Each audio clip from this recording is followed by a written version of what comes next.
ভিক্ষুক রাস্তা দিয়া যায় আর জমিদারের পুত্রবধূও যায়। একজন সামনের থেকে আসতেছে, একজন সামনের দিকে যাইতেছে। দুইজনের ক্রসিং এর সময় ভিক্ষুকের গায়ের কাদা জমিদারের পুত্রবধূর গায়ে লেগে গেছে। সে দুনিয়া আন্ধার করে ফেলছে, স্বামীকে ডাইকা নিয়ে আসছে, বলছে ভিক্ষুক আমার কাপড় নষ্ট করে দিছে। সে শুধু ভিক্ষুক ছিল না, বৃদ্ধ ছিল। বৃদ্ধ ছিল না শুধু, জীর্ণ ছিল, শীর্ণ ছিল, শরীরে কাপড় ছিল না, ফাটা চিরা কাপড় ছিল, পায়ে জুতা ছিল না, পেটে ভাত ছিল না। জমিদারের পুত্র সইতে পারে নাই, যৌবনী শক্তি সয় কি কইরা তার স্ত্রীর গায়ে ভিক্ষুকের কাদা, বস সমগ্র শক্তিকে হাতে একত্র করা বৃদ্ধের গালে বসায়।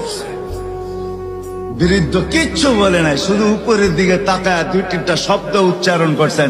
শব্দগুলা হলো ইয়া মাল্লাহ তারা হলো ওয়ুন, ও আল্লাহ চোখে দেখা যায় না, ও তারা কুল্লা শাই, তুই সব দেখিস, ফারা তারা মা বি, তুই কি দেখিস না আমার সাথে কি ঘটতেছে, এটা কি দেখিস না? বলতে দেরি যুবক, মরতে দেরি হয় না। জমিদার চলে আসছে, প্রতিশোধ নিবে। বৃদ্ধের একদিকে মুস্কি হাসি, একদিকে বলতেছে প্রেমের খেলা এমনই হয়। জিজ্ঞাসা করছে কিসের প্রেমের খেলা রে? বলছে ওর প্রেমিকার গায়ে আমার কাদা লাগছে, পায়ের কাদা লাগছে, ও সইতে পারে নাই, যৌবনী শক্তি দিয়ে আমার বৃদ্ধ গালে বসায় দিছে। আমাকেও একজন ভালোবাসে, সেও সইতে পারে না, সেও সইতে পারে না। ও তো থাপ্পড় দিয়া খেলতো, সে জান নিয়ে নিছে, জান।